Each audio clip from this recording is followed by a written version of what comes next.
আমরা ভারতবর্ষের নাগরিক হয়ে পশ্চিমবঙ্গের বাসিন্দা হয়ে যখন আমরা কোনো কিছু ডকুমেন্টস তৈরি করতে যাই তখন আমাদেরকে বলা হয় কি যে আজ নয় কাল, কাল নয় পরশু, এইভাবে সময় পার করা হয়। তারপরে বলা হয় এই ডকুমেন্টস নিয়ে আসুন, সেই ডকুমেন্টস নিয়ে আসুন, ফর্মটা ফিল আপ করে জমা করুন। জমা করার পর বলা হয় যে 6 মাস পর দেখা করুন। 6 মাস পর যখন যাওয়া হয় তখন বললো আচ্ছা হয়নি, ঠিক আছে নতুন করে আবার অ্যাপ্লিকেশান করুন।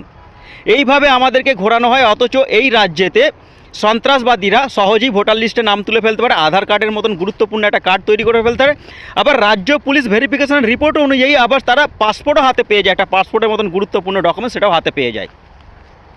বিশ্বের বিভিন্ন প্রান্তে সন্ত্রাসবাদীরা এটা পরিষ্কার জেনে গেছে ভারতবর্ষের একমাত্র একটাই রাজ্য পশ্চিমবঙ্গ যেখানে অবাধে ঢোকা যায় এবং অবাধে বেরোনো যায়, সেখানে বসে আবার ভারতবর্ষের বিভিন্ন প্রান্তে অশান্তিমূলক কাজও করা যায়। পশ্চিমবঙ্গটা এখন তো সন্ত্রাসবাদীদের জন্য একটা আঁতুর ঘর তৈরি হয়ে গেছে এই তোলামূলের আমলে। এই তোলামূল টাকার বিনিময়ে সব করতে পারে। এই তোলামূল দলটা দেশের জন্য বিশাল ক্ষতিকর একটা দল।